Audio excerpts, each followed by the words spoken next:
மகிழ்வோம் மகிழ்வோம் தினம் மகிழ்வோம் என்னும் சொந்தமாயினார். மகிழ்வோம் மகிழ்வோம் தினம் மகிழ்வோம் என்னும் சொந்தமாயினார். இந்த காலத்தில் சொந்தக்காரவர் எங்கள் உள்ளத்தில் சொந்தமானார். அல்லேலூயா.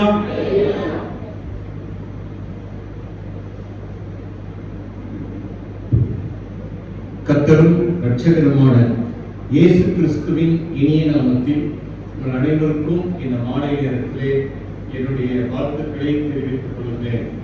என் மனைவிக்கு ஸ்பைனல் கார்டு ஆபரேஷன், உங்களுக்கு ஆபரேஷன் சந்தேகம் ஒரு வழக்கம் கூட கூடாதா? இது மேஜர் ஆபரேஷன், அதனால கொஞ்சம் லேட் ஆயிடுச்சு. கொஞ்சம் பொறுத்துக்கோங்க. கர்த்தர் ஆசீர்வதிப்பார். நாங்கள் 3 விதமான ஊழியங்களிலே ஈடுபட்டு இருக்கிறோம். தரங்கம்பாடியிலிருந்து தஞ்சாவூரை சுற்றி இருக்கிற ஒரு 10 கிராமங்களிலே மிஷனரி பணி. நமக்கு சுவிசேஷம் வந்தது அங்கிருந்து தான். எனவே அந்த பகுதிக்கு நாம் நன்றியின் மூலியமாக செய்ய வேண்டும் என்று ஒரு கிறிஸ்தவர்கள் கூட இல்லாத 10 கிராமங்களை செலக்ட் பண்ணி அங்கே ஊழியம் செய்கிறோம். இரண்டாவது, பிச்சைக்காரர்களுக்கு உணவளித்து ஆண்டவரை பற்றி அறிவிக்கிறோம். மாதந்தோறும் 100 பிச்சைக்காரர்களுக்கு நல்ல ஸ்டாண்டர்டா சாப்பாடு போட்டு அவர்களுக்கு ஆண்டவரை பற்றி அறிவிக்கிறோம். மூன்றாவது, இலக்கிய ஊழியம். ஒவ்வொரு புத்தகங்களையும் வெளியிட்டு 1500 உருவானவர்களுக்கும் உபதேசிமாருக்கும் வாழ்க்கையில வேலை பார்த்துட்டே ஊழியர்களுக்கும் ஃப்ரீயா அனுப்பும். காரணம் இவர்கள் பயன்படுத்துவார்கள் என்பதற்காக. அநேக உபதேசிமார் பைபிள் கடைக்கு போக வழியில மக்களுக்கு நல்ல செய்திகளை சொல்லணும் என்பதற்காக இந்த ஊழியர்களுக்காக எந்த பணப்பிரிவிலும் நாங்கள் ஈடுபடுவது கிடையாது. ஆனால் என்னையும் என்னோடு இருக்கிற 10 மிஷனரிகளையும் ஆண்டவர் நல்ல வைக்கல, சூப்பரா வச்சு. நான் எப்படி சொல்றேன், ஆண்டவர் அவர் வேலையை ஒழுங்கா செய்வார். நம்ம வேலையை ஒழுங்கா செய்தா அவர் வேலையை ஒழுங்கா செய்வார். இந்த பிச்சைக்காரர்களுக்கு உணவளிப்பதற்கு நாங்கள் என்னுடைய புஸ்தக விற்பனையின் பணத்தை பயன்படுத்துகிறோம். 4 விதமான புஸ்தகங்கள், பழி வாங்குதலும் பகையும் நிறைந்த உலகம். அதுக்கு சபைக்குள்ளேயே வந்துருச்சு. அன்புக்கு எடுத்துக்காட்டா இருக்க வேண்டிய சபையிலேயே மன்னிக்கிற தன்மை குறைஞ்சி போச்சு. மன்னிப்பை பற்றிய சில உண்மை சம்பவங்கள், சில தியானங்கள் படிச்சு முடிக்கும் போது உங்க மனசுல வெறுப்பு பகை எல்லாம் ஓடிடும். அதே போல பரிசுத்தவான்களின் ஜெப அனுபவங்கள், நம்ம திருவுளி செய்தவங்க, பைபிள்ல இருக்க சில பரிசுத்தவான்களுடைய ஜெப அனுபவங்கள் ஜெபவானுக்கு உதவி செய்யும். பலப்படுத்தும் சம்பவங்கள் அருள் செய்யும். சில உண்மை சம்பவங்கள் நம்முடைய மனசை நல்லா பலப்படுத்தும் சம்பவங்கள். அதே மாதிரி பாடுகளின் பாதையிலே பரிசுத்தவான்கள், நிறைய பரிசுத்தவான்கள் அந்த காலத்துல, இந்த காலத்துல எல்லா ஊழியர்களும் சுகபோகத்தை விரும்புகிறாங்க. ஆனா அந்த காலத்துல எல்லா ஊழியர்களும் பாடுகள் நடுவிலே நமக்கு வாழ்வு. அதான் முக்கியமான விஷயம். இன்னைக்கு ஊழியங்கள பாடுகள்ல வாழுங்க. ஆனா அந்த காலத்துல பாடுபட்டாங்க. அவங்க பணத்தையோ சுகபோகத்தையோ அவங்க விரும்பல. அவங்க தியாகிகளா இருந்தார்கள். நாம் வாழ்ந்திருக்கிறோம். அந்த பரிசுத்தவான்களை பற்றிய வரலாறுகளை நாம் படிக்கும் பொழுது நம்முடைய வாழ்விலும் நாம் தாழ்மையோடு தியாகத்தோடு பாடுகளை சகிக்கக்கூடிய தன்மையிலே வாழ முடியும். 2 புத்தகம் வாங்கினீங்கன்னா 50 ரூபாய், 4 புத்தகம் வாங்கினீங்கன்னா 100 ரூபாய். நீங்க ஒரு 100 ரூபாய் கொடுக்கும்போது ஒரு ஏழைக்கு உணவளிக்க 100 ரூபாய் பயன்படுத்துறோம். முடிஞ்சவங்க 2 செட் 3 செட் வாங்கி மற்றவர்களுக்கு பரிசாக கொடுக்கும்படி அன்போடு அழைக்கிறேன். அந்த நாளின் செய்திக்காக நாம் தலைவணங்கி ஜெபிக்கிறோம். பெரிய நண்பரே, உமக்கு நாங்கள் நன்றி சொல்லுகிறோம். பெரிய பிரச்சனைகள் எங்கள் வாழ்க்கையிலே வரும் பொழுது நீ எங்களுக்கு பெரிய நம்பிக்கையாக இருக்கிறீர் தகப்பனே. அதற்காக உண்மை நாங்கள் துதிக்கிறோம் ஆண்டவரே. நீ சாலமோனிலும் பெரியவர், யோனாவிலும் பெரியவர், யாக்கோபிலும் பெரியவர், தேவாலயத்திலும் பெரியவர், உலகத்தில் இருக்கிறவனிலும் பெரியவர். ஆண்டவரே, உண்மையில் நாங்கள் விசுவாசம் வைக்கும் பொழுது பெரிய அற்புதங்களை நீ செய்கிறீர் தகப்பனே. உம்முடைய பாதத்திலே ஆண்டவரே கூடியிருக்கிற உம்முடைய பிள்ளைகளை நீர் பலப்படுத்துவீரா. பொல்லாத உலகத்திலே வாழ்கிறோம், பாவம் நிறைந்த உலகத்திலே வாழ்கிறோம், அந்த காலத்தின் வல்லமைகள் போராடுகிற உலகத்திலே வாழுகிறோம், போலித்தனமான மனிதர்கள் நடுவிலே நாங்கள் வாழுகிறோம். எங்கள் வாழ்க்கையின் ஆதாரம் நீ, நம்பிக்கை நீ, இலக்கு நீ, எல்லாமே நீதானப்பா. ஒவ்வொரு உள்ளமும் உமக்குள் பலப்பட, உமக்குள் நிலைத்திருக்க ஆண்டவரே எங்களோடு பேசும் உம்முடைய வார்த்தைகளை ரசிக்காமல், உம்முடைய வார்த்தைகளை விமர்சனம் பண்ணாமல், உம்முடைய வார்த்தைகளை குறை சொல்லாமல் தாழ்மையோடு ஏற்றுக்கொள்ளக்கூடிய நல்ல மனப்பக்குவத்தினால் எங்களை நிரப்புகிறார். உம்முடைய வசனங்கள் ஜீவனுள்ள வசனங்கள் அல்லவா. உள்ளங்களில் இருக்கிற குழப்பங்கள் மாறட்டும் ஆண்டவரே. இந்த வார்த்தைகள் போகும் பொழுது சரீர பலவீனங்கள் மாறட்டும் ஐயா. குடும்பங்களிலும் தொழிலிலும் கிரியை செய்கிற பொல்லாத ஆவிகள் வெளியேறி போகட்டும் ஐயா. ஆண்டவருக்காக கூட்டங்களிலே இருக்கும் போது வாழத் துடிக்கிறேன், உலகத்துக்குள் போகும்போது விழுந்து போகிறேனே என்று தவிக்கிற பிள்ளைகள் ஜெயவீரர்களாய் மாறும்படி எங்களோடு பரிசுத்த ஆவியானவர் நீர் இடைப்படுவீராக. உம்முடைய வல்லமையினால் உம்முடைய பிள்ளைகளை இடைக்கட்டும். இயேசு கிறிஸ்துவின் நாமத்தில் ஜெபம் கேளும் நல்ல பிதாவே, ஆமென். 1 ராஜாக்களின் புத்தகம் 17ஆம் அதிகாரம் 2ஆம் வசனத்தை வாசிப்போம். 1 ராஜாக்கள் 17:2. பின்பு கர்த்தருடைய வார்த்தை அவனுக்கு உண்டாகி, அவர் நீ இவ்விடத்தை விட்டு கீழ் திசையை நோக்கி போய் யோர்தானுக்கு நேராய் இருக்கிற காற்றங்கரையிலே ஒளிந்துக் கொண்டிரு என்றார். இந்த 2ஆம் நாளிலே நேற்று ஆண்டவரை பற்றி தியானித்தோம். பெரிய நண்பர், பெரிய அற்புதம் செய்கிறவர். நமக்கு பெரிய பிரச்சனை வரும் பொழுது பெரிய விசுவாசத்தோடு இருந்தால் அவர் பெரிய அற்புதம் செய்கிறார் என்று நேற்று தியானித்தோம். இன்றைக்கு ஒரு குடும்பத்தின் கதையை குறித்து 1 ராஜாக்கள் 17ஆம் அதிகாரத்திலே பரிசுத்த ஆவியானவர் நமக்கு எழுதி வைத்திருக்கிறார். இஸ்ரவேல் நாட்டிலே ஆகாத ஒரு ராஜா இருந்தார். அவருடைய பெயர் ஆகா. அவருடைய மனைவி ஒரு தவறான ஒரு வணக்கம் செய்கிற ஒரு பெண்மணி. அவள் ஆண்டவரை ஆராதிக்கிற, ஆண்டவரை நேசிக்கிற ஒரு பெண்மணி அல்ல. அவள் தன் கணவனையும் வழி போக பண்ணினார். இவர்கள் 2 பேரும் இஸ்ரவேல் ஜனங்கள் நடுவிலே நீங்கள் பாகால் என்ற தெய்வத்தை வணங்குங்கள், ஏனென்றால் இந்த வானம் அந்த பாகாலுடைய கையில் இருக்கிறது. இந்த பாகாலை வணங்கினால் நல்ல மழை வரும், நல்ல செழிப்பு வரும் என்று ஒரு செழிப்பின் உபதேசத்திற்காக பாகாலுக்கு நேராக ஜனங்களை வழி நடத்தினார்கள். 400 வருஷம், ஒன்றில்லை இரண்டில்ல, 400 வருஷம் எகிப்து நாட்டிலே அடிமைகளாய் இருந்த ஜனங்களை ஆண்டவர் ஆச்சரியமான விதத்தில் மீட்டெடுத்தார். 40 வருஷம் வறண்டு போன வனாந்தரத்திலே ஒரு குறைவும் இல்லாமல் அவர்களை வழிநடத்தினார். பாலும் தேனும் ஓடுகிற தேசத்தை அவர்களுக்கு சுதந்திரமாக கொடுத்தார். சகல ஜனங்களிலும் கர்த்தர் அவர்களை ஆசீர்வதித்தார். அவர்களுக்கோ இப்பொழுது நன்றி இல்லை, நன்றி மறந்து போனார்கள்.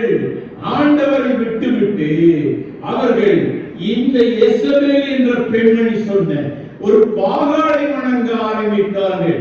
ஒரு தேவ மனிதர் இருந்தார், எலியா என்பது அவருடைய பெயர். அவர் ஜனங்களுக்கு நடுவாக தன்னை இன்ட்ரோடியூஸ் பண்ணுகிறார். எப்படி இன்ட்ரோடியூஸ் பண்ணுகிறார்? கர்த்தருக்கு முன்பாக நிற்கிற நான் ஒரு ஊழியக்காரனுடைய அறிமுகம் தகுதி இதுதான். அவன் ஜனங்களுக்கு முன்பாக நிற்பதற்கு முன்பு கர்த்தருக்கு முன்பாக நிற்க வேண்டும்.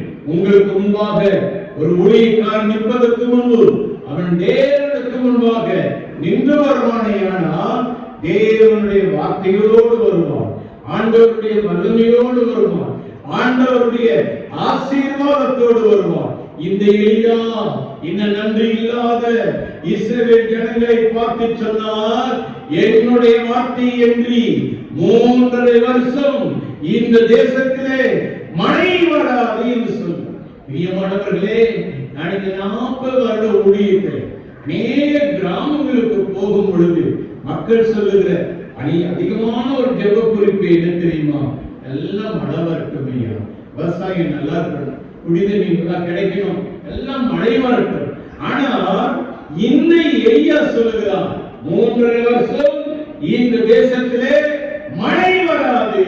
மழை வராவிட்டால் பஞ்சம் வரும், குடிநீருக்கு, விவசாயத்துக்கு வறண்ட நிலைமை ஏற்படும். என் அருமையான தேவனுடைய பிள்ளைகளே, இவர்களே பாகாலை வணங்கினார்கள். பாகால் வானத்தை கையிலே வைத்திருக்கிறது. பாகால் வணங்கினால்தான் மழை தரும் என்று. வானம் பாகாலுடைய கையில் அல்ல, நம்முடைய பரமண்டலத்தின் ஆண்டவருடைய கையில் இருக்கிறது என்பதை நிரூபிப்பதற்காகத்தான் அவர் மழையை தடுத்தார். ஆண்டவர் சொன்னார், நீ ஏரி காற்றம் போய் ஒளிந்து கொள் என்றார். ஓடி போய் ஏரி காற்றங்கரையிலே இருந்தார். காகங்கள் அவருக்கு 2 முறை அப்பமும் இறைச்சியும் கொண்டு வந்தன என்று வாசிக்கிறோம். ஒரு காகம் கையில் அப்பம் கிடைத்தால் அது அப்படியே தூக்கி கொண்டு போகும். காய்ந்து கரைந்து மற்ற காகங்களுக்கு கொடுக்கும். நாம் பக்கத்திலே போனால் தூக்கி கொண்டு ஓடிவிடும். அப்படிப்பட்ட காலத்தை கொண்டு ஒரு தேவ மனுஷனை ஆண்டவர் போஷிக்கிறார். தண்ணீர் வற்றி விட்டது, அப்பம் வருது, இறைச்சி வருது, தண்ணீர்ல விக்கல் வந்துடும். எலியா விக்கல் வந்து கஷ்டப்படக்கூடாதுன்னு ஆண்டவர் அடுத்த திட்டத்தை சொல்றார். அப்பா, நீ எழுந்து சாரிபாத்துக்கு போ, அங்கே ஒரு விதவைக்கு உன்னை போஷிக்கும்படி கட்டளை கொடுப்பேன்.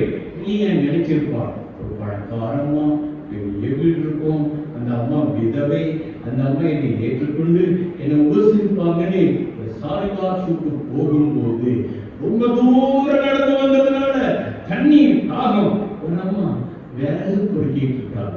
அந்த அம்மாவை பார்த்து சொல்றார், அம்மா கொஞ்சம் தண்ணி கொண்டு அம்மா அப்படின்னு. வடல்ல ஆறே வத்தி போச்சு, தண்ணிக்கு கஷ்டம். இந்த மாதிரி நேரத்துல தண்ணி கேட்டா வேற எங்கேயாவது குடிங்கன்னு சொல்லிடுவாங்க. அந்த அம்மா தண்ணீர் கொண்டு வர போனார். சொன்னா, எம்மா கொஞ்சம் நில்லுங்க, அப்படியே 2 ரொட்டி, 2 சப்பாத்தி, 2 அடை போட்டுக் கொள்வாங்க. உடனே இந்த அம்மா கதைய ஆரம்பிக்கிறார். அந்த கதை ஆரம்பிக்கிறது, குடும்பத்தின் கதை ஆரம்பிக்கிறது. ஐயா, என் வீட்டு மாவு பானை திறந்து பார்த்தேன், கொஞ்சம் மாவு. என்ன பானை திறந்து பார்த்தேன், கொஞ்சம் எண்ணெய். அந்த கொஞ்சம் எண்ணெய கொஞ்சம் மாவு வச்சு 2 அடை போட்டு, அது சப்பாத்தி சுட்டு இல்ல அடை சுட்டு நானும் என் மகனும் சாப்பிட்டு செத்து போகணுங்கிற நிலையில நான் விறகு பொறுக்கிட்டு இருக்கேன். நல்லா கவனிங்க, 2 அடை, 2 விறகு, 2 சாப்பாடு, 2 மரம். நமக்கு சொல்லு. உடனே எலியா சொன்னா, அம்மா முதல்ல நீங்க எனக்கு போட்டு கொடுங்க. அதுக்கு பிறகு பானையமா கிடையாது, கலசத்துல என்ன குறையாது. அந்த அம்மா ஏதோ பைத்தியக்காரன் பேசுறான்னு நினைக்கல. தேவ மனுஷன் பேசுவதை தேவனுடைய வார்த்தையாக ஏற்றுக்கொண்டு அடை போடுறார். அடை போடும்போது 2 அடைய தனக்கொண்டு மகனுக்கு ஒண்ணு நினைக்கல, தன்னை மறந்துட்டான், மகனை மறந்துட்டான். இந்த மனுஷன் சொன்னாரு, அவருக்கு போட்டுக் கொண்டு வந்தார். எத்தனையோ வீடுகள்ல பஞ்சம். எலியாவை அந்த வீட்டுல உபசரித்த அந்த வீட்டுல ஆடினமா குறையல, கலசத்துல என்ன குறையல.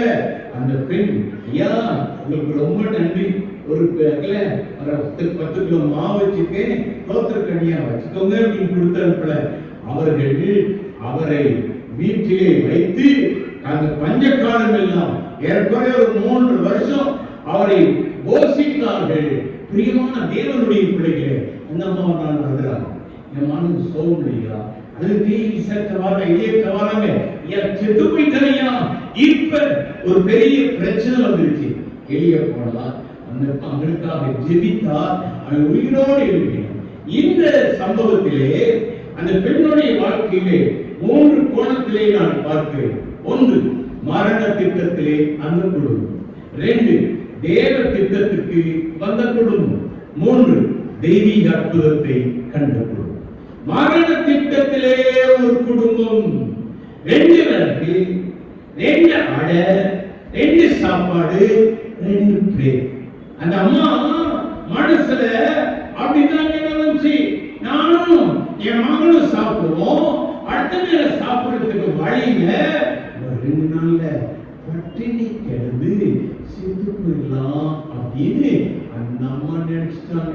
நீங்க நிறைய பேருக்கு வாழ்க்கையில பிரச்சனை வந்தோடனே, வாழ்க்கையில வியாதி வந்தோடனே, குடும்பத்துல குழப்பம் வந்தோடனே, பிள்ளைங்க சரியில்லாம போனோடனே, கடன் பிரச்சனை வந்தோடனே, கனிமை வந்தோடனே, புறக்கணிப்பு வந்தோடனே செத்து போறது நல்லது அப்படின்னு பைபிள்ல 3 பேருக்கு மரணத்துக்கு போட்டாங்க. நல்ல கவனிங்க. ராகேல் சொல்றா, எனக்கு பிள்ளை குணம் இல்லாவிட்டால் சாகிறேன். ஐயா, எதிர் வீட்டுல கல்யாணம் நடக்குது, பக்கத்து வீட்டுல கல்யாணம் நடக்குது, நம்ம வீட்டுல நடக்க மாட்டேங்குது, செத்து போகலாம். எல்லாருக்கும் குழந்தை இருக்குது, நம்ம பிள்ளைய கல்யாணம் பண்ணி கொடுத்து செத்து போகலாம் கூட. அருமையான தேவனுடைய பிள்ளைகளே, டவுரி பிரச்சனை தற்கொலை, காதல் தோல்வியில தற்கொலை. அந்த செப்டம்பர் மாசம் மட்டும் யோசித்து பாருங்க. இந்த செப்டம்பர் மாசம் மட்டும் ஜப்பான்ல ஒரு அம்மா தற்கொலை பண்ணிட்டாங்க. எதுக்கு தெரியுமா? அவங்க மேனேஜர் நாயே திட்டினதுனால இந்த அம்மா தற்கொலை பண்ணிட்டாங்க. இந்த கம்பெனி விட்டு வேற கம்பெனிக்கு போக வேண்டியதாங்க. அவரு நாயை சொல்ல போனா என்று போக வேண்டியதானே. இந்த எந்த நாயாவது தற்கொலை பண்ணுமா? நாயே திட்டுதான். இந்த அம்மா தற்கொலை பண்ணிட்டாங்க. போன வாரத்துக்கு முந்தினம் ஆந்திரம் கணவன் மனைவிக்கு இடையில ஒரே சண்டை. ஏமா கணவரோட சண்டை போடாதீங்க, அவர் உயிர் காப்பாரு. சண்டை போடாதீங்க, அவருக்கு பல வேலை இருக்கும், பல அழுத்தம் இருக்கும். உங்களுக்கு அழுத்தம் தான், ஆனா நீங்க தான் பொருளும் சரி, கொஞ்சம் பொறுத்து உயிரை காப்பாற்றணும். தயவு செய்து சண்டை நிக்கிறபடியே ஒன்னா 2 பிள்ளைகளையும் கொண்டு போய் இடத்துல போட்டுட்டு இவருக்கு குடும்ப பிரச்சனை தற்கொலையே கொண்டு போய் இன்னும் பாருங்க, ஒருத்தி தன் லவரோட மொட்டை மாடல பேசிட்டு இருந்தாங்க. ஆர்கியூமெண்ட் வந்து மாடியிலே போச்சு. நல்லா கவனிங்க, மாடியிலே போச்சு. கல்யாணத்துக்கு முன்னாடியே சண்டை போடுற, கல்யாணம் பண்ணி என்ன பண்ண? நல்லா கவனிங்க. இவ இஷ்டத்துக்கு லவ் பண்ணுவா, இது தோல்வினா செத்து போவா. ஆண்டவர் மறந்து அவர் இஷ்டப்படி பாடு. என்ன இடத்துல பார்த்தீங்கன்னா டவுரி பிரச்சனை. குடும்பத்துல டவுரி வச்சு சண்டை படங்கி தயவு செய்து கர்த்தரோட ஆசீர்வாதம். பொண்ணு கிடைக்கிறது பெரிய ஆசீர்வாதம். ஆமென். பொண்ணு கிடைக்கிறது கர்த்தருடைய ஆசீர்வாதம். நல்ல மனைவி கர்த்தரனும் சொல்லுங்க பாட்டியம்மா நிற்கிறார். எல்லாரும் உணர்ந்துக்கணும், டவுரினால உங்க மருமகளுக்கோ குடும்பம் நடக்க கூடாது. சரிதான ஒண்ணுதான், டவுரியும் ஒண்ணுதான். இந்த அருமையான தேவனுடைய பிள்ளைகளே, நீங்க பிள்ளைங்க அம்மா அப்பா சொல்ல முடியாம தற்கொலை பண்ணிக்கலாம். இந்தியாவுடைய கணக்கெடுப்பு எடுத்து தெரியுமா? வருஷத்துக்கு 1 லட்சம் பேர் தற்கொலை பத்திரிகை செய்தி. வருஷத்துக்கு இந்தியாவில் மட்டும் வேலை கிடைக்கும். போன வாரம் திருநெல்வேலி மாவட்டம் தற்கொலை பண்ணிட்டோம். எது தெரியுமா? அவங்க பெரியமா டியூஷனுக்கு போக சொன்னாங்க. டியூஷனுக்கு போக சொன்னதுக்கு அது பிடிக்கல. செல்போன் பேசக்கூடாதுன்னு சொல்லிடக்கூடாது, பகின்னு சொல்லிடக்கூடாது, வேலை பாருன்னு சொல்லிடக்கூடாது. வேலை பார்த்தா உடம்பு முடியும், இல்லை ஜிம்முக்கு போவாடாம், வேலை பார்க்க மாட்டான். காலையில 8 மணி தூங்குறது, அப்புறம் புரோட்டாவா சாப்பிடுறது, அப்புறம் ஸ்டைல ஜிம்முக்கு போறது. ஏற்கு உடம்பு இந்த வந்து ஒழுங்கா வேலை பாரு, உடம்பு வெளியும். ஆமீன் சொல்லுங்க. சில கண்களை நீ முறைக்கிறது, நீ என்ன முறைச்சாலும் சாப்பிடணும். தப்போமே ஏன் மேல இல்லை, நல்லா கவனிங்க. நீ புரோட்டா சாப்பிட்டு ஜிம்முக்கு போய் என்ன பிரயோஜனம்? பெரியவங்க கண்டிச்சா ஏற்றுக்கப்படணும். அந்த காலத்துல எல்லாம் ஒவ்வொரு குடும்பத்திலையும் 6 பிள்ளைங்க 7 பிள்ளைங்க. எங்க வீட்டுல 6, என் மனைவி வீட்டுல 9, கடைசி. நல்லா கவனிங்க, 9. எங்க வீட்டிலே எங்களை அடிக்கிறதுக்கே ஒரு பெரம்பு. யார் தப்பு பண்ணா முதல்ல எங்க அப்பா பெரம்ப பார்ப்பாங்க, நாங்க ஒழுங்கா ஒழுங்காகலையா பெரம்பு கையில இருந்தா அடி. இப்ப பெரம்பு வச்சிருந்தா இந்த காலத்து பிள்ளைகள் நம்மள எடுத்து கண்டிப்பா விரும்ப மாட்டேங்கிறாங்க. தற்கொலை மரண திட்டம், பைபிளையும் முழுக்கமான திட்டம் போடுறாங்க. ராகே குழந்தை, ஏழாவது குழந்தை இருக்கு, தனக்கு குழந்தை இல்ல, செத்து போறது நல்லதுன்னு நினைக்கிறான். இந்த ராகேயுடைய வாழ்க்கையை எடுத்து பார்த்தீங்கன்னா சாகும்போது குழந்தை பெற்றான். ஒரு குழந்தை இல்லைன்னு செத்து போகணும்னு நினைச்சவ 2வது குழந்தை பிறக்கும் போதுதான் செத்து. வாழ்க்கையில முடிவு கட்டாதீங்க. அது நெடுந்தூர். எலியா ஒரு சோறு செடியால் படுத்துட்டு, போதும் கர்த்தாவே, என் ஆத்துமாவை எடுத்துக் கொள்ளும், என் வினாக்களை பார்க்கிறோம், நான் நல்லவன் அல்ல. இந்த ஜெபத்தை பண்ணவங்க கை வைத்துங்க. நீ எல்லாரும் பண்ணுவோம், சில டெய்லி பண்ணுவோம், சில குடும்பத்தில் சண்டை வரும்போதெல்லாம் பண்ணுவோம். தற்கொலை பண்ண இஷ்டம் இல்ல. ஆண்டவரே என்னை எடுத்துக்கொண்டும். எலியாவுக்கு ஏன் பிரச்சனை? கர்மேல் பருவத்தில் நின்றுட்டு வானத்திலிருந்து அக்னி. எலியா 5 ஜெபம் பண்ணியிருக்கார். நல்லா கவனிங்க. முதல் ஜெபம் மழை வரக்கூடாதுன்னு ஜெபம், மழை நின்றுச்சு. 2வது ஜெபம் செத்து போன மகனுக்கு ஜீவன் வரணும்னு ஜெபம் பண்ணா, ஜீவன். 3வது ஜெபம் வானத்திலிருந்து நெருப்பு வரட்டும்னு ஜெபம் பண்ணா, நெருப்பு. 4வது ஜெபம் மழைக்காக ஜெபித்தா நெருப்பு உடனே வந்துச்சு, மழை டிலே ஆகிதான் வந்துச்சு. சில ஜெபத்துக்கு ஆண்டவர் டிலே ஆகிதான் பதில் கொடுப்பா. 5வது ஜெபம் என்ன தெரியுமா? போதும் கர்த்தாவே. ஆண்டவர் எலியாவுக்கு பதில் கொடுக்காத ஜெபம் 5வது. செத்து போகணும் ஜெபம் பண்ணாதீங்க, ஆண்டவர் பதில் கொடுக்கவே மாட்டார். ஆமென் சொல்லுங்க. செத்து போகணும்னு ஜெபம் பண்ணக்கூடாது. ஒவ்வொரு பிரச்சனையிலும் ஆண்டவர் ஒரு தீர்வை வச்சிருக்கார். தூத்துக்குடிக்கு போனா மக்ரம் ஃபேமஸ், திருநெல்வேலிக்கு வந்தா ஆல்வா ஃபேமஸ், விருதுநகருக்கு போனா பரோட்டா ஃபேமஸ், திண்டுக்கலுக்கு போனா பூட்டு ஃபேமஸ். இந்த பூட்டு மட்டும் தனியா வாங்க முடியாது. பூட்டு விற்கிறவங்க கையோட என்ன செய்வாங்க? உங்களுக்கு ஒரு பிரச்சனை இருந்தா திறக்கிற சாமி இயேசு கிறிஸ்துவோட உண்டு. ஆமென் சொல்லுங்க. ஒவ்வொரு குழப்பம் வரும்போதும், ஒவ்வொரு கடன் வரும்போதும், ஒவ்வொரு பிரச்சனை வரும்போதும், ஒவ்வொரு ஏமாற்றம் வரும்போதும் ஆண்டவர் ஒரு வழியை வைத்திருக்கிறார். செத்து போகணும்னு நினைக்காதீங்க, செத்து போகணும்னு ஜெபம் பண்ணாதீங்க. என் அருமையான தேவனுடைய பிள்ளைகளே, 1 வருஷம் எனக்கு என் மனைவிக்கு ஒரே மருத்துவமனை வாழ்ந்தோம். நான் திருச்சிட்டே இருந்தேன். எனக்கு கவலையே வரல. எனக்கு தெரியும் இதன் நடுவிலே கர்த்தர் என்னை நடத்துவார். நான் சேவிக்கிற ஆண்டவர் ஜீவனுள்ளவர். வாழ்க்கையில் நடந்துச்சு.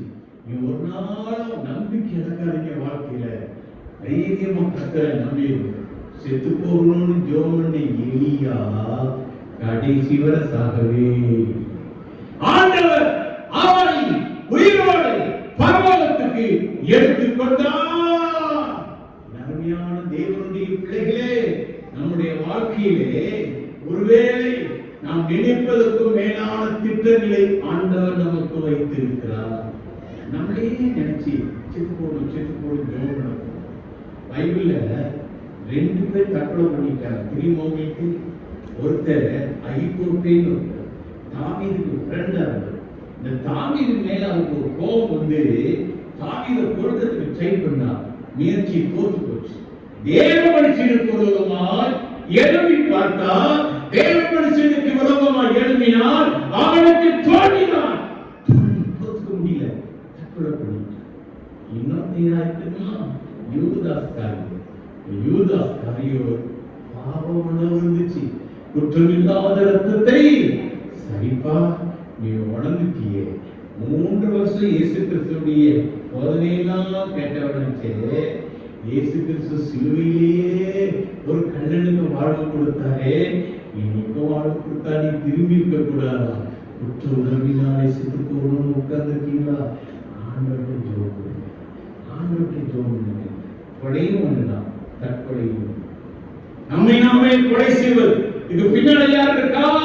பிசாசு கொலைபாதகனாய் இருக்கிறார். சொல்லியிருக்கார், அவன் பொய்யன், அவன் கொலை. இந்த தற்கொலை எண்ணத்தை கொடுக்கிறது யாரு? பிசாசு. எல்லாம் கவனிங்க. பேய் பிடிச்சவங்க ஆடுவாங்க, தலைவர்களமா ஆடுவாங்க. சில பேர் ஆடு வீட்டி வருது. பேய் பிடிச்சதா தூக்கம் பிடிச்சதான்னு எனக்கு தெரியும். எல்லாம் கவனிங்க.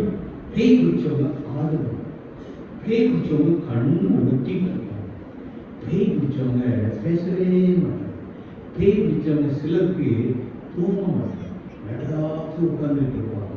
பேய் பிடிச்ச சிலர் பக்கத்தில் யார் போனாலும் அடிப்பாங்க.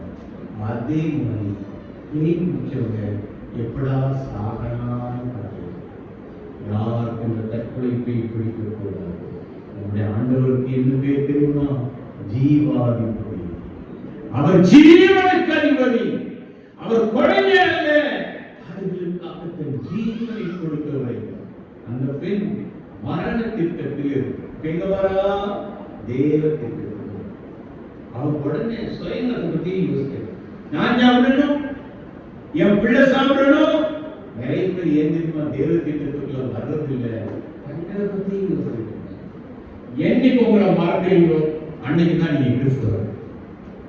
நீ மத்தியான ஒருத்தர் என்ற பேசினார், ஒரு முகாம் வச்சிருக்கோம், எங்க மக்களுக்கு ஊழியத்தை பற்றி பேசு. நான் கேட்டேன், உங்க மக்கள் ரசிக்கப்பட்டிருக்காங்களா?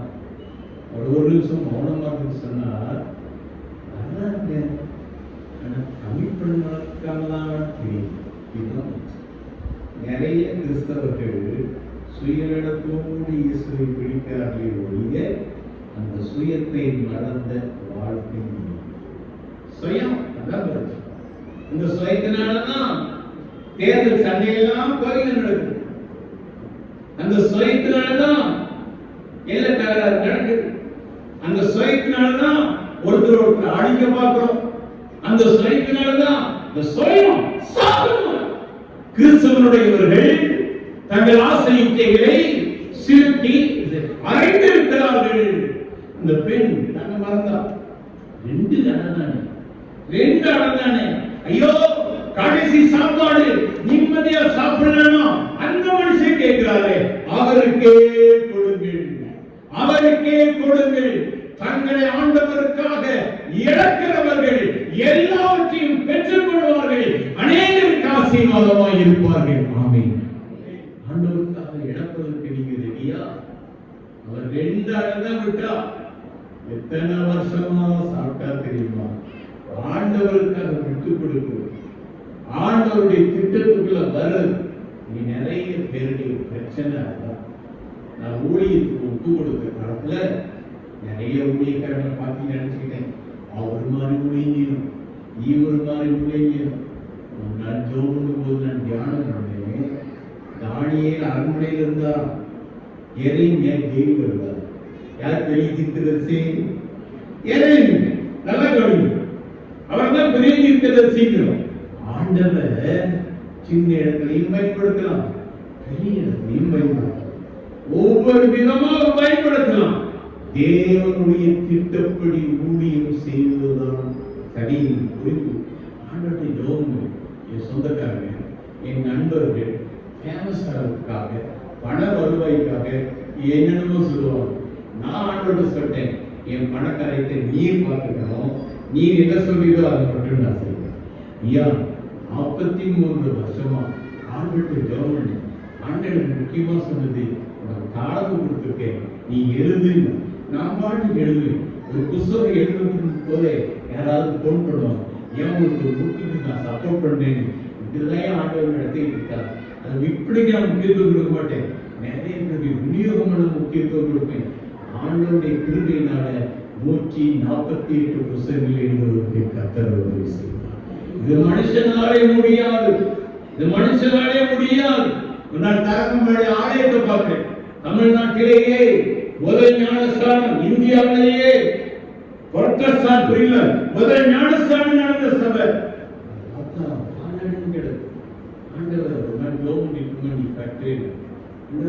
பணம் இல்லையே, நான் பெரிய பணக்கார மொழிக்காரன் கிடையாது, பணம் இல்லையே, நான் தருவேன், எனக்கு டொனேஷன் பிரிச்சு பழக்கம் இல்லையே, நான் மீட் பண்ண வேண்டாம். கர்த்தர் செய்தார். 40 லட்சம் செலவழிச்சு இன்ஜினியர் கூட்டு போய் கேட்டேன். சிம்பிளா செய்தா 10 லட்சம், நல்லா செய்தா 20 லட்சம். நான் 40 லட்சம் செலவழிக்க கர்த்தர் உதவி செய்தார். கர்த்தர் கொடுத்த திட்டத்துக்கு நம்ம இணங்க, நம்ம திட்டம் போடுறோம். கல்யாண விஷயத்துல நம்ம திட்டம் போடுறதுனாலதான் ஃபெயிலியர். ஒரு தொழில் விஷயத்துல நம்ம திட்டம் போடுறோம், நம்ம திட்டம் போடக்கூடாது. பைபிள் ரொம்ப அழகான வசனம், கர்த்தரிடத்தில் மனமகிழ்ச்சியாகவே அவன் இருதயத்தின் வேண்டுதல்களை அருள் செய்வார். உன் வழியை கர்த்தருக்கு ஒப்புவித்து அவர் மேல் நம்பிக்கையே அவரே உன் காரியத்தை வாய்க்க பண்ணுவார். தேவனுடைய திட்டம் ஆண்டவர் சித்தம்தான் நடக்கணும். நம்ம விரும்புறதெல்லாம் வாழ்க்கையில் நடமாக்காது. கர்த்தர் விரும்புகிறார். யோசிக்கிறான், சொல்லோ தேவனுடைய தோட்டம் போல இருக்குது. குடும்பமே நரகமாயிடுச்சு. ஆபிரகாம் ஆண்டவரையே பார்த்துட்டு இருந்தார். இன்னைக்கு அவருடைய சந்ததி உலகத்தையே அசைத்துக் கொண்டிருக்கிறது. நம்மளை ஞானி நினைக்காங்க, கர்த்தர் தான் சர்வத்தையும் எதிர்காலத்துக்கு ஒரு திருமண விஷயமா ஆண்டவரே நீர் என்ன நியமிச்சீரோ, ஒரு தொழில் விஷயமா நீர் என்ன நியமிச்சீரோ அதுதான் நடக்கும். பழைய ஏற்பாட்டுல 2 ராஜாக்கள் 4ஆம் அதிகாரத்துல ஒரு கதவு என்ன கருத்துன்னா, எலிசாவோட 100 பேர் இருந்தாங்க. அவரை கூழ் காட்சினார். ஒருத்தன் பானையை வச்சான், பானையை வச்சா மாவு போட்டான். அதுல ஒருத்தன் கீழே பறிக்க வெளியிலே போய் கீரையை பறிக்க போனவே கீரையை பறிச்சுட்டு வந்தா பரவாயில்ல, பேய் பொங்கி பாடு பார்த்தாங்க. பார்க்க அழகா இருந்துச்சு, பெருசா இருந்துச்சு. அவன் நினைச்சான் உட்கார்ந்து சாப்பிட்றதுக்கு 100 பேர் இருக்காங்க, கொஞ்சம் மாவுதான் போட்டிருக்கோம், இந்த காயத்தோடு உள்ள போட்டா நிறைய பேர் சாப்பிடலாம், ஜாலியா சாப்பிடலான்னு ஆத்துக்கணும். அவன் என்ன இருக்கணும், தோட்டக்காரங்க பத்தி நீ என்ன காயா பார்க்க அழகா இருக்கே சாப்பிடலாமான்னு கேட்டிருக்கணும். அப்பாவும் சொல்லியிருப்பான் விஷக்காயன்னு சொல்லியிருப்பான். இல்ல ஊழியக்காரங்க வந்து கேட்டிருக்கணும், ஐயா இந்த காயை போடலாமான்னு கேட்டிருக்கணும். அங்கேயும் கேட்காம நம்ம கிராமங்கள்ல சொல்லுவாங்க, நினைப்பு பழப்ப கெடுக்குமா. அவன் நல்லா இருக்கும்னு நினைச்சிட்டு, ருசியா இருக்கும்னு நினைச்சிட்டு, நிறைய சாப்பிடலாம்னு நினைச்சிட்டு உள்ள போட்டா ஆடியிலே தோஷம். உங்கள் சுய ஆசையின்படி போல் வாழ்க்கை கசக்கிறதா, தொழில் கசக்கிறதா கவலைப்படாது. கொண்டு குடியில் எலிசாட்ட வந்தாங்க, ஐயா ஆணையிலே தோஷம் இருக்கு, கொஞ்சம் மாவாளி உள்ள போட்டா எல்லா தோஷமும் மாறி போச்சு. இயேசு மாவாக வருவார். நீ ஒருவேளை யாராவது கசந்த நிலைமையில உட்கார்ந்துருக்கீங்களா, நீ இஷ்டப்படி போயிட்டேன், நீ இஷ்டப்படி செய்தேன், நான் தேவ திட்டத்துக்கு இடம் என் சுயாசைப்படி செய்தேன், எனக்கு உதவி செய்தேன். எலிமெலே மோவாபுக்கு போய் செத்து போனான். ரூத் பெத்லெஹேமுக்கு வந்து வாழ்வடைந்தான். திரும்பி வாங்க அன்றைய சேர்த்துக்கு எல்லாம் போல் உங்க திட்டத்துக்கு, உங்க திட்டத்துக்கு சுய ஆசை, சுய விருப்பம் எல்லாத்தையும் ஆண்டவருக்கு கொண்டாந்து, ஆண்டவருக்கு பிரியம் இல்லைன்னா விட்டுரு. ஆண்டவருக்கு பிரியம் இல்லைன்னா விட்டுரு. நம்ம நினைக்கிற நினைப்புக்கு ஆண்டவர் அடைய மாட்டார். ஆண்டவர் நினைக்கிற நினைப்புக்கு நம்ம வளைஞ்சு கொடுத்தா நிமிர்ந்து. ஆமென் சொல்லுங்க. ஒரு அழகா சொன்னா, தலை குனிஞ்சு பைபிள் பிடிச்சா சமுதாயத்தில் தலை நிமிர்ந்து வாழலாம். ஆண்டவருடைய திட்டத்துக்கு இடம் கொடுக்கணும். சொந்த ஆசையை வச்சுட்டு நான் கர்த்தருடைய பிள்ளை அப்படின்னு சொல்லக்கூடாது. பைபிள் நமக்கு கிடைச்ச ஒரு பொக்கிஷம். ஆபிரகாமுக்கு கிடையாது, ஐயா யாக்கோபுக்கு கிடையாது. நமக்கு முழு பைபிளின் கையில கொடுத்து ஆண்டவர்கிட்ட அமைதியை ஜெபம் பண்ணும்போது, அவர் சித்தம்தான் நான் செய்யணும்னு நினைக்கும் போது கர்த்தர் அந்த பெண் ஆண்டவருடைய திட்டத்தை உணர்ந்து கொண்டால், நீ எலிசா மூலம் என் குடும்பத்தில் ஒரு அற்புதத்தை ஆண்டவர் செய்திருக்கிறார், நான் நன்றியோடு ஜீவிக்கிறேன். எலிசாவை கவனி. உலகத்தில் நம்ம ஆசையை வைத்திருக்கு ஒரு நோக்கம். பைபிளோட அழகான வசனம், இவர்கள் என்னை மகிமைப்படுத்துவோம், இவர்கள் எனக்கென்று ஏற்படுத்தினேன், இவர்கள் என் மகிமையை சொல்லி வருவார்கள். கவனி, வாழ்க்கையில ஆண்டவருக்காக வாழ முடியுமா? ஒரே ரகசியம், நான் மறையவும் அவர் பெருகவும். இந்த லட்சியத்துக்கு வந்துட்டீங்க, கர்த்தரோட கடவுள் வேற எல்லாம் விட்டுருங்க. ஆண்டவர் தான் நான் மகிமை. என் பணம், என் ஜெபம், என் உழைப்பு, என் நேரம், நான் கொஞ்சம் உயரணும்னு காலை தூக்கி விட்டீங்கன்னா தலையிட்டு கர்த்தரை மகிமைப்படுத்தும் போதுதான் என்னை கனம் பண்ணுகிறவர்களை நானும் கனம் பண்ணுவேன். தேவ திட்டத்துக்கு வந்த இந்த சாதிபாத்து வருவதற்கு எதற்கு பிரச்சனை? உலகத்திலே உங்களுக்கு உபத்திரம் சொன்னதால் இந்த ஊழியக்காரனை கவனித்த இவளுக்கு ஒரு பெரிய பிரச்சனை, வியாதி, மரணம். லாசர் வியாதிப்பட்டான், மரித்து போனான்.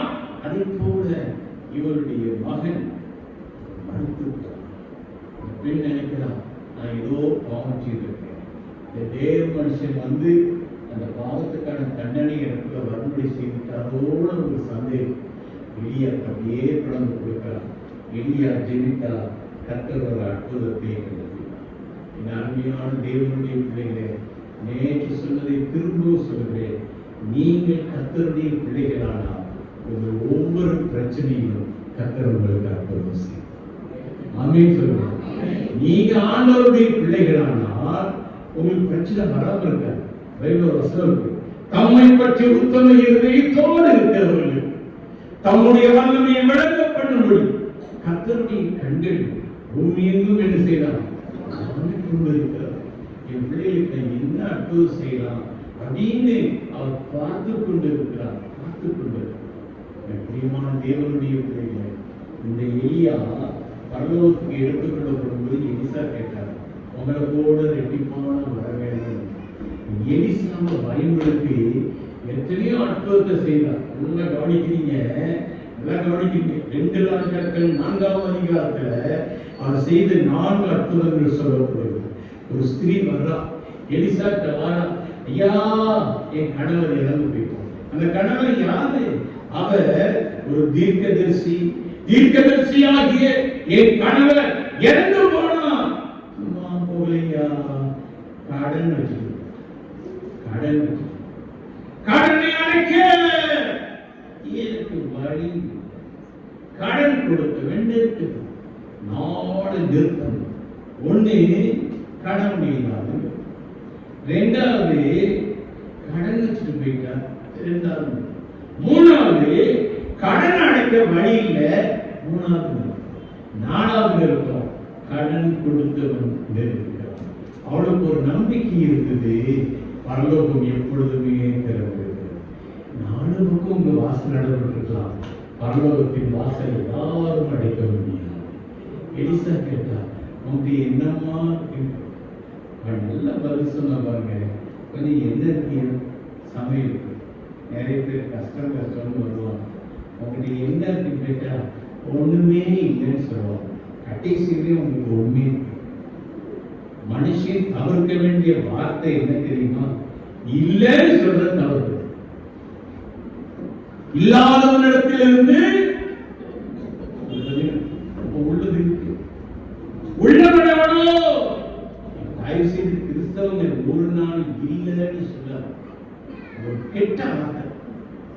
சாப்பிட்டீங்கல்ல, வாய் திறந்து பேச வாய் இருக்குல்ல, பசிக்கிறதுக்கு ஒரு வயிறு இருக்குல்ல, இல்லன்னு சொல்லக்கூடாது. சில ஒருத்தர் 3 மணிக்கு வீடு என்ன 3 மணிக்கு பெருமையா சுற்றி காட்டிட்டு இறங்கி வரும்போது சொன்னாங்க, எனக்கு ஒரு மாடி கட்டதான் பணம் இருந்துச்சு, 2ஆம் மாடிக்கு தங்கச்சி நகையெல்லாம் வாங்கினேன், 3ஆம் மாடிக்கு எங்க அக்கா நகையெல்லாம் வாங்கினேன்.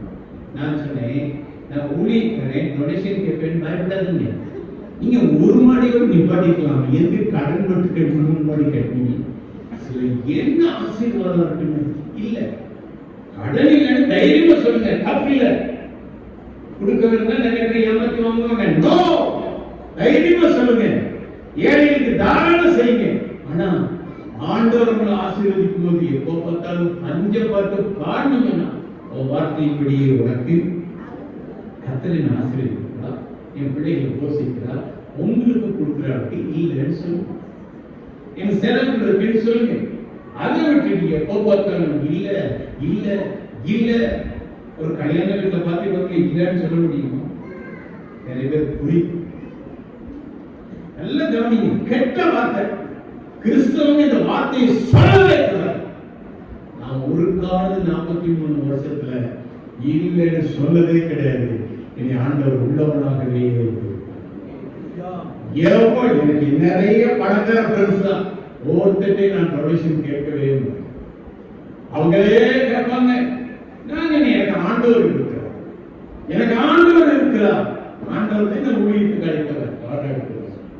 ஆமே, ஒரு காலம் மஞ்சப்படக்கூடாது.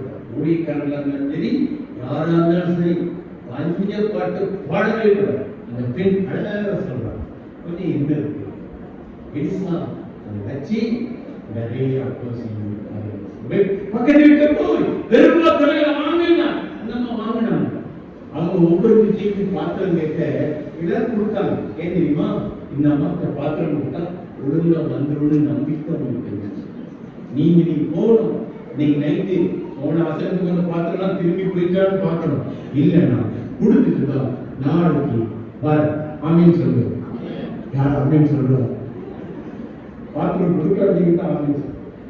நம்பிக்கைக்குரியவனாக இருந்தால் நிறைய என்ன கிடைச்சது? கர்த்தர் பெரிய இன்னொன்னுமா எலிசாவை வீட்டில் ஏற்றுக்கொண்டு எல்லா வசதியும் செய்தார். மேலறை, நாற்காலி, மேஜை, குத்து விளக்கு எல்லாம் செய்தாங்க. அந்த அம்மாவுக்கு பிரச்சனை மகன் கேட்டு போயிட்டாங்க. மார்த்தா, மரியாள், லாசரு, இயேசுவையும் 12 சீடர்களையும் உபசரித்தவர்களுக்கு எப்படி பிரச்சனை வந்ததோ இந்த அம்மாவுக்கு பிரச்சனை வந்தது. அந்த அம்மா கசந்து கொள்ள போறேங்க. எலியாவின் காலை போய் பிடிச்சு, எலிசாவின் காலை போய் பிடிச்சிட்டாங்க.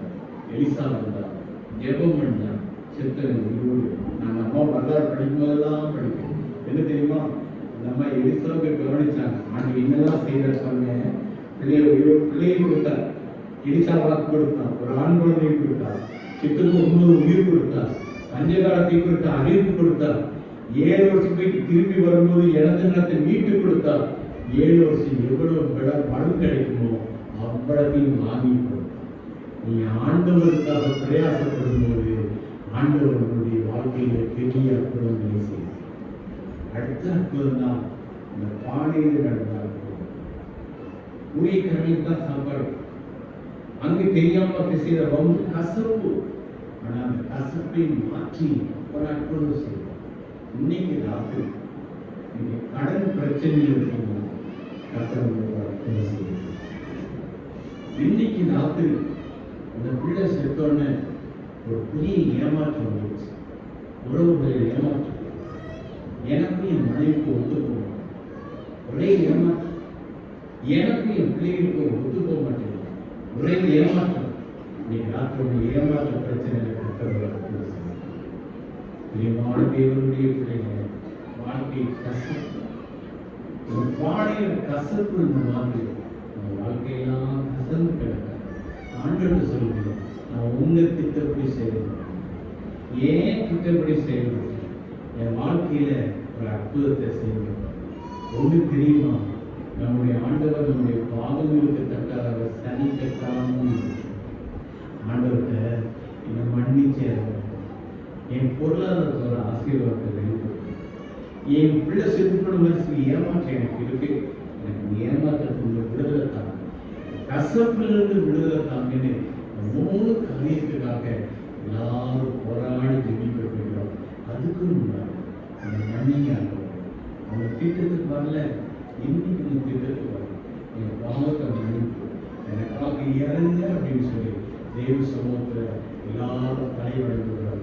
கர்த்தரை நம்பி கண்களை எல்லாரும் கண்கள் 3 முக்கியமான காரியங்களுக்காக பொருளாதார போராட்டம், நம்முடைய ஏமாற்றங்கள், கசப்புகள் எல்லாருக்கும் ஒரே போயிடுச்சு. ஆண்டவரே என் பாவங்களை மன்னி என்னுடைய பிள்ளையாக ஏற்றுக்கொள், என்னை புதுப்பி எனக்காக ஒரு அற்புதத்தை சொல்லுங்கள். மனித ஜெபத்தினை நடத்தும் போது கர்த்தரை நோக்கி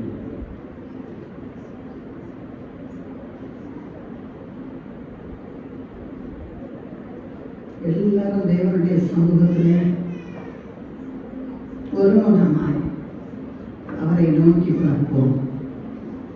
பூமியின் எல்லை எங்கும் உள்ளவர்களே அவரை நோக்கி பாருங்கள் என்று வேதம் சொல்கிறது. இதோ நான் சீக்கிரமாய் வருகிறேன், அவனவனுடைய கிரியைக்கு தக்க பலன் என்னோடு கூட வரும் என்று சொன்னார். இன்றைக்கு இந்த அருமையான இரவு பொழுதுல ஒரு திசை நம்முடைய அபாத்திர தன்மைகளை அறிக்கையிட்டு செவிப்போம். தேவனுக்கு பயந்தவர்களுக்கும் மனமொத்தருக்கு முன்பாக அவருக்காய் காத்திருக்கிறவர்களுக்கும் அவர் உண்டு பண்ணி வைத்திருக்கிற நன்மைகள் பெரிதாக இருக்கிறது. இந்த பெரிதான ஆசீர்வாதத்தை நாம் சுதந்திரித்துக் கொள்ளக்கூடாதபடி நம்மிடத்தில் இருக்கிற அபாத்திர தன்மைகளை அறிக்கையிட்டு செவிப்போமா? ஒருவேளை கணவன் செய்த தவற மனைவியால் மன்னிக்க முடியல, மனைவி செய்த தவற கணவனால மன்னிக்க முடியல, வாலிப பிள்ளைங்க செய்த தவற பெற்றோரால மன்னிக்க முடியல, மருமகள் செய்த தவற மாமியாரால மன்னிக்க முடியல, மருமகன் செய்த தவற மாமனாரால மன்னிக்க முடியல. இப்படி குடும்பத்துக்குள்ள மன்னிப்பின் சிந்தை இல்லாதபடிக்கு கருத்து வேறுபாடுகள், மனஸ்தாபங்கள், பிரிவினைகள், குடும்ப குழப்பங்கள், இப்படி எத்தனை குடும்பத்தில் இன்னைக்கு போராடி கொண்டிருக்கிறேன். தேவ கருத்துல ஒப்பு கொடுப்போமா? அவனவன் தனக்கானவைகளை அல்ல பிறருக்கானவைகளை நோக்குவானாக. குடும்பத்துக்குள்ள நம்ம மன்னிக்கலன்னா மற்றவங்க நமக்கு செய்யறத நம்ம எப்படி மன்னிக்க முடியும்? ஆண்டவராகிய இயேசு கிறிஸ்து மன்னிப்பின் சிந்தை உடையவராய் கடைசி அந்த சிலுவையில நின்று கொண்டு தன்னை வேதனைப்படுத்தின சத்துருவுக்காய் இவர்களை மன்னியும் என்று சொல்லி ஜெபித்தாரே. ஆண்டவரே, இந்த மன்னிப்பின் சிந்தையை எனக்குள் தாரும் என்று சொல்லி கேட்போமா? எல்லாரும் ஜெபிக்கிறோம், வாய்களை திறந்து எல்லாரும் ஜெபிக்கிறோம். நம்முடைய சுய ரூபத்தை மாற்றுவோம், நம்முடைய ஜென்ம சுபாவத்தை மாற்றுவோம், நம்முடைய மூதாதையர்கள் வழிவந்த சுபாவங்களை மாற்றுவோம். பாவத்திலே பிறந்து பாவத்திலே வாழ்ந்து பாவத்திலே அழிந்து போகாதபடி பரிசுத்தமான ஒரு வாழ்க்கை வாழ இயேசு உன்னை அழைக்கிறார். வாப்பாவி மறைத்ததில்லாத வா என்று சொல்லி அழைக்கிறார். நேசரின் சத்தத்தை கேட்டவர்களால் உள்ளம் திறந்தபடியே கருத்துல ஒப்பு கொடுப்பீங்களா? ஒப்பு கொடுப்பீங்களா? இதோ வாசற்படி என்று தட்டுகிறேன், ஒருவனின் சத்தத்தை கேட்டு கதவை திறந்தார், அவனுக்குள் பிரவேசித்து அவனோடு போஜனம் பண்ணுவேன், அவனும் என்னோடு போஜனம் பண்ணுவான் என்று சொன்னார். வாசலாகி இருதயத்திலே தட்டிக்கொண்டு, ஓ மகனே மகளே, உன் இருதயத்தை எனக்கு தருவாயா என்று கேட்கிறார். சத்தத்தை கேட்டு கதவை திறக்க மனம் உண்டா? ஒப்பு கொடுத்து செபிப்போம், ஒப்பு கொடுத்து செபிப்போம். இந்த நாள் வாழ்க்கையில மறக்க முடியாத ஒரு நாளாய் அங்கு மாற்றி விரும்புகிறார். உங்கள் துக்கத்தை சந்தோஷமாய் மாற்ற விரும்புகிறார். மரண கண்ணிகளுக்கு நீங்களாகும் தப்பித்துக் கொள்ளும் வழி அவர் வைத்திருக்கிறார். மனம் சோர்ந்து போய் வந்திருக்கின்றீர்களா? இந்த உலகத்தில் வாழ்வதை விடுவோம், சாவையே மேலே சொல்லி சாவை எண்ணி எண்ணி வாழ்கின்றீர்களா? ஆண்டவரே எடுத்துக்கொள்ளும் எடுத்துக்கொள்ளும் என்று சொல்லி ஜெபிக்கிறீர்களா? உங்கள் பாடுகள், உங்கள் பிரச்சனைகள், உங்கள் போராட்டங்கள் எதுவாக இருந்தாலும் அந்த கல்வாரி நாயகர் இயேசுவின் பாதத்துல ஒப்புக் கொடுப்பீங்களா?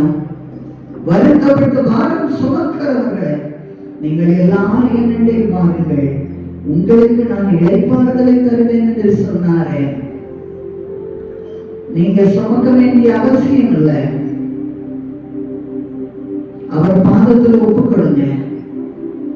உங்க தீராத பிரச்சனைகளை அவருடைய கருத்துல ஒப்புக் கொடுங்க. ஆண்டவரே, ஒரு நிர்பந்தமான நிலையில இருக்கிறேன், எனக்கு இறங்கும் என்று சொல்லி கேளுங்க. ஆண்டவர் தயவுபடுத்தவர். அவர் சொல்லு செய்வேன் என்று சொன்ன தீங்குக்கு மனஸ்தாபப்பட்ட தெய்வம். நம்முடைய குறைகளை உணர்ந்து பாவங்களை அறிக்கையிட்டு செபிக்கும் பொழுது எல்லா நியாயத்தையும் நீக்கி நம்மை சுத்திகரிக்கிறது அவர் உண்மையுள்ள ஒரு தெய்வமாயிருக்கிறார். ஹல்லேலூயா. தேவ கரத்துல நம்மை ஒப்புக் கொடுப்போம். தேவ கரத்துல நம்மை ஒப்புக் கொடுப்போம்.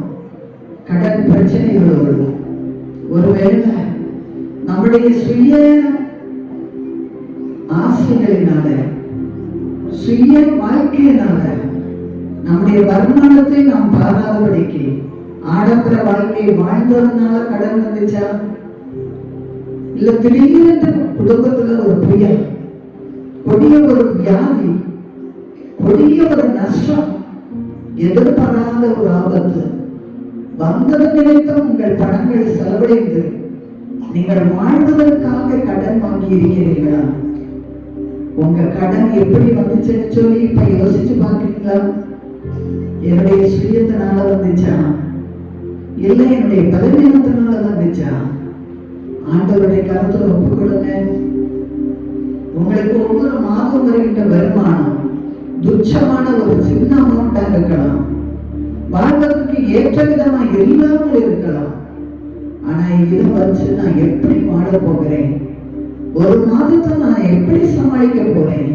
கடன் இருக்கிறதே, கடன் அடைக்க வேண்டுமே. பிள்ளைங்க படிக்கிறவங்களே, பிள்ளைங்களுக்கு செலவழிக்க வேண்டுமே. திருமணமாகாத பிள்ளைகள், திருமணத்துக்கு காத்திருக்கின்ற பிள்ளைகள், எத்தனையோ தேவைகள், இன்னும் ஒரு சரியான வீடு இல்லை. இந்த கடனைக்கு என்றைக்கு நான் ஒரு வீடை கட்டுவேன்? இப்படி பல கேள்விகளோடு இருக்கிறீங்களா? உங்க குறைகளை நீங்கள் உணர்ந்து பாருங்கள். உங்க வாழ்க்கையில நீங்கள் ஆசீர்வாதத்தை அனுபவிக்க கூடாதபடிக்கு உங்களுடைய சுயம் இந்த பிரச்சனைகளை கொண்டு வந்திருக்குமானால் தயவாய் என்னை மன்னிய மாட்டவரே, என்னுடைய சுய சுச்சத்தின்படி நான் வாழ்ந்தேன், என்னை மன்னியும் அப்பா. வாழ்க்கையில இவ்வளவு போராட்டத்துக்கு காரணம் நான் தான் ஆண்டவர். குடும்பத்துல இவ்வளவு குழப்பத்துக்கு காரணம் நான் தான் ஆண்டவர். என்ன மன்னியும் அப்பா. நான் இந்த வார்த்தை பேசாம இருந்திருந்தா சந்தோஷமா வாழ்ந்திருப்போமே. இந்த வார்த்தை பிசாசு மட்டும் தான் சொல்லி பிசாசுக்கு மேல வழியை போட்டு நம்ம அநேக நேரத்துல எஸ்கேப் ஆகிறோம் இல்லையா? தன் நாவை அடக்கிறவன் ஜீவனை காக்கிறான். தேவ சமூகத்துல நம்ம ஒப்பு கொடுப்போம். எல்லா பிரச்சனைகளுக்கும் பரிகாரி ஆண்டவராகிய இயேசு கிறிஸ்து. நாணயமும் பரிகாரியாகிய கர்த்தர். வியாதிக்கு அவர் பரிகாரி, குடும்ப குழப்பத்துக்கு அவர் பரிகாரி, கடன் பிரச்சனைக்கு அவர் பரிகாரி. நீ அநேகருக்கு கடன் கொடுப்பாய், நீயோ கடன் வாங்காதிருப்பாய் என்று சொன்னாரு. ஆண்டவருடைய கருத்துல உங்க வருமானத்தை ஒப்பு கொடுங்க. 52 பேரையும் ஆசீர்வதித்து 5000 வருஷங்கள் திருப்தியாய் சாப்பிட்டு மீதி எடுக்க செய்தவரை நானும் ஒவ்வொரு மாதமும் மீதியான துணிக்கைகளை எடுத்து மக்கள் சாட்சியாகும்படி எனக்கு அனுகிரகம் பண்ணும். என்னுடைய வருமானத்தை ஆசீர்வதியும், என்னுடைய அப்பத்தை ஆசீர்வதியும், என் தண்ணீரை ஆசீர்வதியும். ஜெபிப்போமா, ஜெபிப்போமா. இன்னைக்கு இந்த இரவு பொழுதுல கர்த்தருடைய நாமம் மகிமைப்படும்படியா கர்த்தாவே, இந்த அருமையான பிள்ளைகளுடைய குடும்பத்தில் இருக்கிற கடன் பிரச்சனைகளுக்காக சமூகத்தில் வருகிறேன். ஆண்டவரே, ஒரு விஷயம் பிள்ளைகளை கண்ணோக்கி பாரு, கண்ணோக்கி பாருப்பா. ஒரு விஷயம் கண்ணோக்கி பாரும் ஆண்டவரே. அப்பா, இவருடைய கடன் பிரச்சனைகள் மறையட்டும், மறையட்டும் அப்பா. ஏழைகளுக்கு இறங்குறவர்களா, ஏழைகளுக்கு கடன் கொடுக்கிறவர்களா இவர்களை மாற்றும் அப்பா. ஆமே, இல்லை இல்லை என்று சொல்லாதபடிக்கு இருக்கிறது உங்களுடைய கரத்துல ஒப்பு கொடுத்து ஆண்டவரே என்னை ஆசீர்வதியும் என்று சொல்லி ஜபிக்கிற ஒவ்வொரு பிள்ளைகளையும் இன்னைக்கு நீ ஆசீர்வதிப்பீரா. இஸ்ரவேலரை ஆசீர்வதிப்பதை என் தேவனுக்கு பிரியம். அவர் ஆசீர்வதிக்கும் கரம் நீட்டினவரா நம் மத்தியில் உலாவி கொண்டிருக்கிறார். அவரை நோக்கி பார்ப்போம்.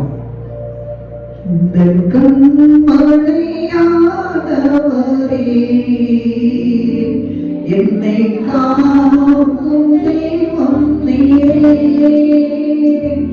என் கண்மலையானவரே, என்னை காக்கும் தெய்வம் நீரே.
Hallelujah.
அம்மா நீங்க தான்ப்பா, எங்க அப்பாவும் நீங்க தான்ப்பா.